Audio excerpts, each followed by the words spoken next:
আমরা যে এই যে এখানে একটা পানি দেওয়া হয়েছে, এই পানি কি 15 টাকা হবে নাকি 20 টাকা হবে, এটা নির্ধারণ করি আমরা রাজনীতিবিদরা, আমরা যারা রাজনীতি করি। সুতরাং পানি এমনকি হচ্ছে বাতাস, আমরা যে বায়ু গ্রহণ করি সেই বায়ুকে আমরা নিরাপদ বায়ু গ্রহণ করতেছি, বিশুদ্ধ বায়ু গ্রহণ করতেছি অক্সিজেন হিসাবে, নাকি হচ্ছে দূষিত বায়ু গ্রহণ করতেছি, সেটাও আমরা নিশ্চিত করি, এটাও নির্ধারণ করি আমরা রাজনীতিবিদরা। সুতরাং এই বাংলাদেশে আমাদের মতো যারা রাজনীতিবিদরা আছে, আমরা যারা এখন রাজনীতি করতেছি এবং যারা আগ থেকে রাজনীতি করছে, এরা সবাই যতদিন পর্যন্ত একটা ঐক্যমত আসবে, একটা নির্দিষ্ট সীমা রেখাই না আসবে যে আমরা এই জায়গায় বিরোধিতা করবো, এই জায়গায় সবসময় ঐক্যমত থাকবো, ভূমিদস্যুদের বিরুদ্ধে ঐক্যমত থাকবো, জলদস্যুদের বিরুদ্ধে ঐক্যমত থাকবো, যারা গাছ কাটে তাদের বিরুদ্ধে ঐক্যবদ্ধ থাকবো।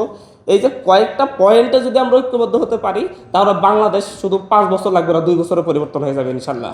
কিন্তু বিভাজন আমাদের মধ্যে, সমস্যাটা আমাদের মধ্যে, আমরা যারা পলিটিক্স করি আমাদের মধ্যে।